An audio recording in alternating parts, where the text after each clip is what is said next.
What happens when you force a woman into a marriage she never asked for, with a man who actively hates her? Society expects her to cry.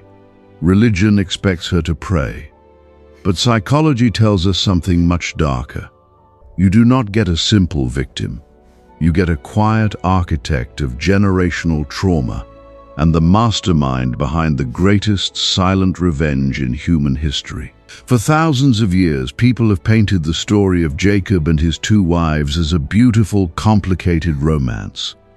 But if we strip away the stained glass windows and look at the brutal human psychology underneath, we do not find a holy family. We find a deeply toxic home built on manipulation, narcissism, and the total destruction of a woman's self-worth. This is not just a Bible story. This is a psychological autopsy of a broken family. And by the time we finish, you will realize that the monsters of history are rarely born. They are raised by parents who are quietly suffocating in their own pain. We have to start at the beginning to understand the anatomy of a broken home. Imagine the absolute humiliation of the wedding night. Jacob worked 7 years for Rachel, the beautiful sister, the golden child. But Laban, the father who viewed his daughters as nothing more than livestock for trade, orchestrated a brutal deception. He placed Leah in the dark tent. Jacob slept with her, believing she was the woman he deeply loved. When the sun rose and the light hit her face, the first emotion Leah saw in her new husband's eyes was not love. It was disgust. It was pure, unadulterated anger. Jacob did not just feel betrayed by Laban. He looked at Leah as the physical embodiment of his stolen 7 years. And in that single morning, Leah's entire existence was reduced to an unwanted obligation. But the true psychological torture did not end there. Laban allowed Jacob to marry Rachel just 1 week later. So Leah had to live under the exact same roof, sharing the exact same husband with her beautiful younger sister. Day after day, month after month, year after year, Leah watched Jacob look at Rachel with the kind of burning devotion she craved. She saw how his voice softened for Rachel. She saw how he touched her. And she saw how his eyes completely glazed over when she herself walked into the room. To be hated is one thing, but to be invisible in your own home, to breathe the same air as the man you love and know you are nothing more than a ghost to him, that is a specific kind of psychological hell that rots a person from the inside out. When a woman is starved of love, she will do anything to survive. She will start looking for a currency to buy her husband's affection. In the ancient world, that currency was children. Leah gave birth to her first son and named him Reuben, meaning see a son. Her reasoning was painfully desperate. She thought, surely now my husband will love me. But he did not. She had a second son, Simeon, meaning one who hears, because she believed God heard. She was unloved. Still, Jacob remained cold. She had a third son, Levi, hoping her husband would finally become attached to her. 3 children. 3 desperate pleas for a man to simply look at her. Leah was no longer just a neglected wife. She was a mother, weaponizing her own children, turning them into living, breathing, bargaining chips to win a love that was never going to come. And children are incredibly perceptive. Reuben, Simeon, and Levi did not just grow up in a tent. They grew up in the suffocating atmosphere of their mother's chronic rejection. They absorbed her silent tears, her bitter rivalry with their Aunt Rachel, and their father's blatant favoritism. Leah thought she was building a family, but psychologically she was building a pressure cooker of resentment. She was raising boys who would eventually learn that love is conditional, power is everything, and violence is the only way to be heard. We often believe that our silent suffering only hurts ourselves. But in a toxic family, pain is highly contagious. It seeps into the walls, it poisons the food, and it fundamentally rewires the brains of the children forced to grow up inside it. Leah thought she was shielding her sons from her misery. But Reuben, Simeon, and Levi were not just watching their mother cry. They were actively absorbing her trauma. This is where the story shifts from a tragic romance to a psychological horror. This is the genesis of generational trauma. Let us look at Reuben, the oldest son. There is a deeply unsettling moment in the ancient texts that most people gloss over. During the wheat harvest, a young Reuben wanders into the fields and finds mandrakes. In the ancient world, mandrakes were believed to be powerful fertility plants, a literal love potion. Think about the psychological weight of this moment. Here is a little boy out in the fields, digging in the dirt, not for toys, not to play, but desperately searching for a magical root to fix his parents' broken marriage. He brings the roots to his mother, hoping this will finally make his father love her. A child should never have to carry the burden of his mother's romantic desperation. But Reuben did. He learned early on that love was not a given right. It was a scarce resource that had to be bought, bargained for, or magically conjured. While Reuben internalized the desperation, his younger brothers, Simeon and Levi, internalized the rage. Children who grow up watching their mother being chronically devalued develop a dangerous complex. They see the injustice but lack the power to stop it. Leah swallowed her anger every time Jacob walked past her to get to Rachel's tent. She pushed down her fury every time her sister flaunted her status as the favorite. But energy does not just disappear. Leah's suppressed rage became Simeon and Levi's personality. They grew up in a house where the patriarch offered no emotional safety, no fairness, and no true moral compass. Jacob was entirely consumed by his obsession with Rachel, and later his obsession with Rachel's sons, Joseph and Benjamin. The older boys were cast aside, left to raise themselves in the shadow of their father's blatant indifference. When a father creates a hierarchy of love, the children at the bottom will eventually resort to violence to prove their worth or to take back the control they never had. This psychological powder keg exploded years later in a town called Shechem. When their sister Dinah was violated, the trauma of their entire childhood boiled over. Jacob, their father, remained passive, offering no immediate justice. So Simeon and Levi took matters into their own hands. They did not just seek revenge. They orchestrated a massive, deceptive, and brutally calculated massacre. They manipulated the men of the city into making themselves vulnerable and then slaughtered every single one of them while they recovered. They looted the city, took the women and children captive, and burned it to the ground. Why such extreme, disproportionate violence? Psychology tells us that this was not just about Dinah. This was decades of repressed rage pouring out. This was the fury of unwanted sons who finally found an excuse to wield absolute power. They had spent their entire lives feeling helpless, watching their mother being treated like discarded property. In Shechem, they decided they would never be helpless again. They became the monsters their broken home had quietly nurtured. Jacob was horrified by their actions, fearing for his own safety rather than condemning their moral decay. But he failed to realize one crucial psychological truth.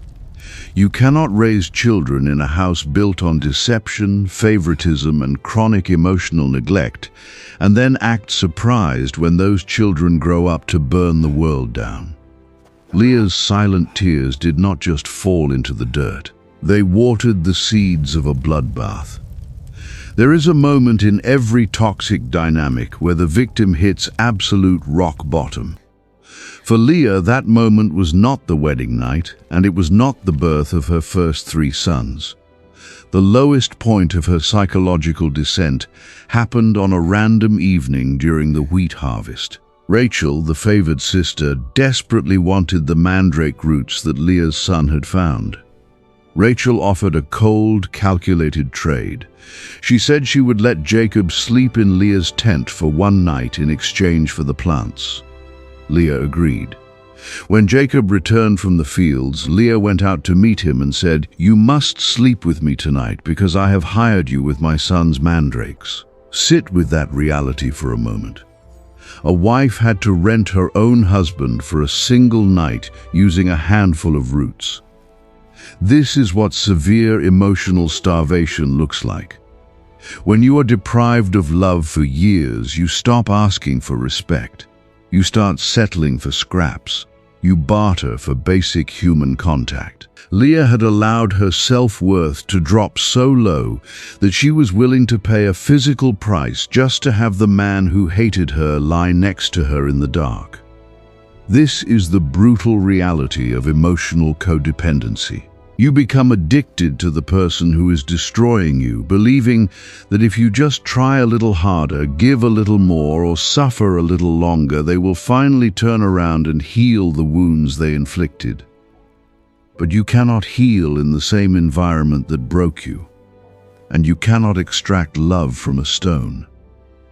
The trade for the mandrakes was Leah's breaking point. After that night, something inside her mind began to shift. A profound psychological awakening was taking place. The illusion was shattering. She realized that no matter how many sons she gave him, no matter how many humiliations she endured, Jacob was never going to love her. His heart was a locked door, and she had spent years bleeding on the threshold, trying to force it open. Then came her fourth pregnancy. This is the turning point of the entire story. This is the moment the unloved wife finally reclaims her power. She gave birth to a fourth son, but this time her words were completely different. When her first three boys were born, Leah's words were all about Jacob. "Surely my husband will love me. Surely my husband will become attached to me."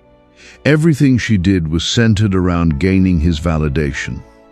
But when this fourth baby arrived, Leah looked at him and named him Judah, which means praise. And she said, "This time I will praise the Lord."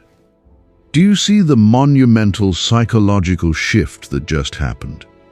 For the first time in her entire adult life, Jacob was completely absent from her narrative. She did not mention him. She did not wish for his attention. She stopped performing for an audience of a man who refused to applaud. By naming her son Judah, Leah was publicly declaring that she was stepping off the exhausting treadmill of seeking validation from her abuser. She took her eyes off the man who devalued her and fixed them on the higher power that created her. This is the ultimate act of letting go. She realized that her worth was not tied to her husband's gaze. In modern psychology, we call this breaking the trauma bond. It is the terrifying but liberating moment when a victim accepts that they cannot change their abuser. Leah stopped trying to fix a broken marriage and started fixing her own fractured soul. She reclaimed her identity. She accepted her reality, not with bitterness, but with a quiet, profound strength. The desperate begging stopped. The pathetic bargaining ended. She was no longer Jacob's unwanted wife. She was the mother of Judah. And in that quiet decision to stop chasing a toxic love, Leah unknowingly cemented her place in the foundation of history. She did not know it yet, but the son born from her letting go would become the father of a royal dynasty. She proved that true power does not come from being chosen by others. It comes from finally choosing yourself. We love a story with poetic justice. But real life is rarely poetic. It is usually just brutally honest in the end. Chapter 4 is about the end of the road. For decades, Rachel had everything. She had the beauty, she had the undivided attention of their husband, and she eventually had her own sons, Joseph and Benjamin. But the universe has a very strange way of balancing the scales. Rachel, the woman who was worshipped like a goddess in her youth, did not get the fairy tale ending she expected. She died tragically young while giving birth on a journey. And Jacob, the man who would have moved heaven and earth for her, buried her right there by the side of the road to Bethlehem. She did not get a royal tomb. She got a lonely grave on a dusty highway. But what happened to Leah? The Bible is painfully silent about the exact day Leah died. There is no grand mourning recorded. She slipped away quietly, just as she had lived. But her true victory was not in how she died. It was in where she was placed. Many years later, when Jacob was an old man taking his final breaths in Egypt, he gathered his sons around his deathbed. This is the man who spent his entire life blinded by his obsession with one woman. But in his final moments of clarity, Jacob gave a very specific instruction about his burial. He did not ask to be taken back to the side of the road to be laid next to Rachel. Instead, he commanded his sons to carry his body back to the cave of Machpelah. This was the sacred family vault. It was where Abraham and Sarah were buried. It was where Isaac and Rebekah were buried. And then Jacob said the words that rewrite the entire psychological history of this family. He said, "And there I buried Leah." Think about the profound weight of that sentence. The man who cried when he woke up next to her, the man who spent 14 years working for her sister, the man who made her feel like a ghost in her own home, chose to spend eternity sleeping right beside her. Why? Because when the passion of youth fades and the physical beauty rots away, what is left is the foundation. Jacob finally realized in the quiet clarity of his deathbed that it was Leah who had built his legacy. She was the one who gave him the numbers to form a nation. She was the loyal architect of his empire.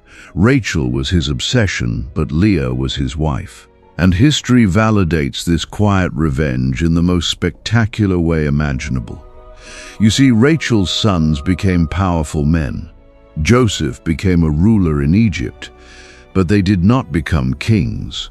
The royal bloodline, the eternal dynasty, did not come from the favorite wife. It came from the son named Judah. The son Leah birthed when she finally stopped begging for Jacob's love and started realizing her own worth. From Judah's bloodline came King David, the greatest monarch in history. And centuries later, from that exact same bloodline came Jesus. The woman who spent her life crying in a tent, wondering if anyone would ever truly see her, became the mother of kings and the ancestor of a savior. Leah's life proves one devastatingly beautiful psychological truth. The people who overlook you do not determine your destiny. You can be the second choice. You can be the unloved one. You can be the person standing in the shadows for years.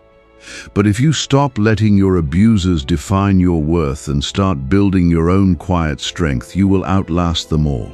Leah did not need to destroy her sister to win. She just had to survive her. If this psychological deep dive changed the way you see this ancient story, hit the like button and subscribe. Leave a comment down below and tell me, do you think Jacob finally loved Leah at the end, or was it just respect? Until next time, remember that the greatest revenge is not anger, it is peace.